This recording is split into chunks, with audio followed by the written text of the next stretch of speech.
Good evening, everybody. This is Chris here. It's Sunday night, Sunday the what?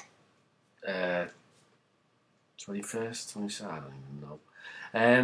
As you can see, I'm suffering from a bizarre skin condition. I don't know what's explaining this. This is going to take some dermatological opinion, but that's not why I'm on the phone tonight. Do you call this a phone? What do you call this?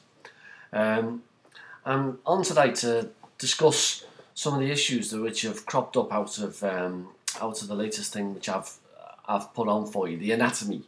As you can follow, this is a pretty interesting account. You wouldn't think there was much dispute about anatomy and physiology, but here we have a very controversial account coming from the professor. An interesting account of the anatomy of chest pain, and it's put in a very interesting way.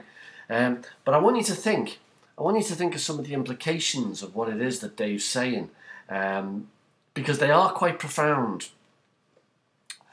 What he's arguing is that most people regard the symptom of angina, the symptom of chest pain, as being like a ticking time bomb in their chest. And for a myocardial infarction that's underway, well, you've got to give that point of view some credibility. But for plain old anginal chest pain, what he's arguing is that really is a misconception for most people. For most people, he's arguing, it isn't that they've got a ticking time bomb in their chest that one day will fail catastrophically, giving them sudden death. What he's arguing is that in many ways the symptom of anginal chest pain is an adaptive thing. That is to say that it's your body attempting to adapt to suboptimal situations. That angina pain represents your own body, first of all crying for help, but secondly attempting to build collateral circulation. In that sense, he's arguing that the pain of angina is actually rather a good thing, rather a helpful thing. It's like, in some respects, what people used to call growing pain.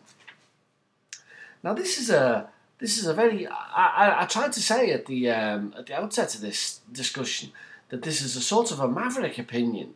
This is not universally accepted, and I try and edge towards that in the discussion that I've had, because think of the implications of this.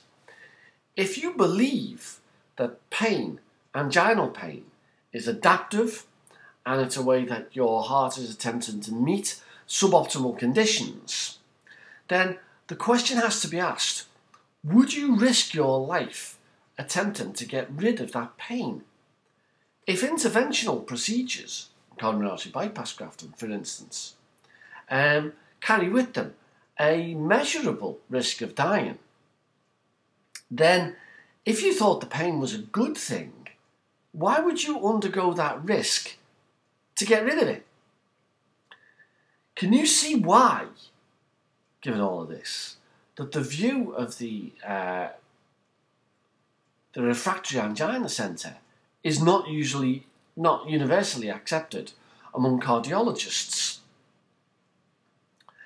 Now, to support this as a point of view, what I've done is I've put on Blackboard a paper that was published. I think it was an editorial actually, published in the British Medical Journal, and it's from the National Refractory Angina Clinic, and it's on the subject of consent, and it goes to the heart of this problem and this dispute, and it's co-written by more or less. Dave isn't on the paper because he wasn't employed there at the time, but it's written by more or less all of the senior personnel in the National Refractory Angina Clinic, and it makes very, very interesting reading. Now, your task arising out of this is to comment on this paper and let me know what you think the thrust of the argument is. Let me know what the argument is first of all, and then let me know what it is that you think the weight of this argument is. Do you think it stands up, or do you think it's not as robust as it might at first appear. Give me your opinion on the subject. That's quite a tall order, but nevertheless, this is degree level study, and these are the breaks. So I'll look forward to hearing what you got to say on this subject. Good evening.